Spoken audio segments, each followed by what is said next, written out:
It's Sunday morning. I've been trapped in bed for like the last 2 days. Came home early Friday from work, sick, running fever. Pretty sure I got strep throat. I definitely found the edge, and then I crossed it. I stacked way too much stress with not enough margin for error. I thought I was doing everything right, and right there in bed is where I ended up by the end of the week. This is week 4 of my running dad life. This is what the plan was supposed to look like. Here's what it looked like on paper, and take note because by the end of this episode, you'll notice the week didn't go anything like this. And pretty quick, you're going to find out where I made my first mistake of the week. Just finished my 6-mile easy run Monday morning. Oh man, it was great getting back outside. Last week, logged over 40 miles on the treadmill. Never done that before. It's nice to get back here with the breeze and the brisk air, and what a beautiful day. So after a great Monday of getting off the treadmill, back into the elements, Tuesday was the first day with a mistake of the week. Tuesday was supposed to be easy run with strides, and it had been 4 or 5 days since my last long run. I still had 4 or 5 days until this long run, so I had a great idea. Let's do a little extra speed work in here. Let's do a little interval session. And I started stacking a little bit more stress on top of a little bit more stress. And that was the first mistake of the week. Altering that Tuesday workout and making it a mini speed workout. Wednesday was an easy run, but I could already tell that Tuesday speed work, that mini speed work, had already got me a little fatigued. I was already feeling a little bit of the effects of that because it became a normal speed work and not a mini speed workout. And then that gets us to Thursday. So Thursday morning came around and I took my son to school. My daughter was actually sick at home. I picked my son up some donuts and the rest of the family, and I headed up to the track. And whenever I got to the track, it's at the high school. There was kids all over the track. So it kind of negated me doing my speed work at the track. So I had to go to the park across the road, and it's got a pretty hilly terrain. And I knew this was going to be a big workout. I was a little hesitant, actually really hesitant of the jump, because last week I was doing 2 intervals, 8 minutes at threshold.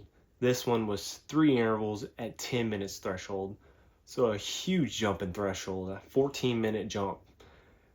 And I was a little leery about that. On top of, I'd put that mini speed workout on Tuesday, and I was fatigued from that. And let me just tell you, I got my ass absolutely handed to me. That workout was a beating. 2 times 10 would have been plenty.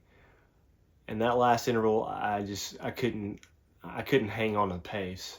I mean, I essentially blew up.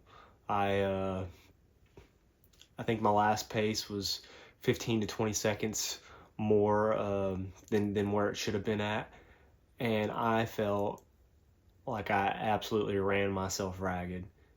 It was, it was just a beating. It was, man, just sitting here thinking back at it, I was absolutely spent at the end of it. And yeah, that's when I found the edge. And I knew I crossed it. And that's when I went to the car. There's nothing better post-speed work than an apple fritter. It's not good for you at all, but I'm gonna enjoy this one, go home and eat some actual real food. Picked up some donuts for the daughter, so I'm gonna partake with this one donut, and then I'll be back on the bandwagon, the diet. All right. So Thursday night, going to bed, I could just tell I felt absolutely drained. And I thought it was from that big threshold work earlier in the day. And that's what led to Friday morning. It's Friday morning. Man, I got a little bit of the crud going on. Pretty beat down from yesterday's speed work. Got 5 miles easy. And I'm ready to get it over with. So I ignored a lot of warning signs Friday morning, especially watching that video back. I can see I'm already sick and already miserable. And I went on the 5 mile easy run, and it actually went pretty easy. It was pretty good. But a few hours later, 3 or 4 hours later, I was starting to feel miserable. I was getting the chills, goosebumps, fever, and by noon that day, I had to leave the fire station and come home. And the rest of that afternoon, Saturday, I was bedbound. I don't know exactly what I have. I think it may have been strep, or the flu, but holy moly, I was down all the way till Sunday, Super Bowl Sunday. It was amazing. No, I was in bed, sick all day long. So the big lesson from this week is all those little decisions add up.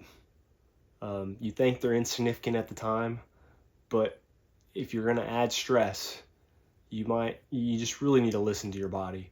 I know I've watched and seen several people that I follow when they're in the middle of a training block and you're pushing hard and you're gaining mileage and intensity, you are lowering your immune system. You're running yourself ragged, and if you're not very in tune with your body and listening to those little telltales, then you can end up just like me. You can end up sick, just like several other people that catch the flu or cold. And your body will only take so much punishment until it says, okay, I'm taking control. And that's what it did with me. It made sure that, hey, you're not running. And it locked me in bed for the last 2 days. And wow, it was miserable and humbling. And wow, the back pain that I got from laying in bed for those 2 days with my left hip flare and back, it made all that stuff way worse. I'm a few days past there now, so they've all loosened back up. But man, sitting still was not the answer to the back pain. So this week wasn't a failure. It was just learning. It was a big learning point. Listen to my body. And it was data. Like, if you're going to add a mini speed workout, which you say mini, you're going to have to adjust somewhere else in the week. So you got to be adaptable.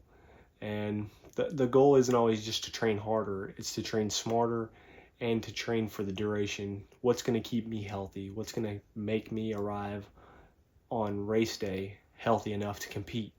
Not what's going to win a random Tuesday. And so that's my week 5.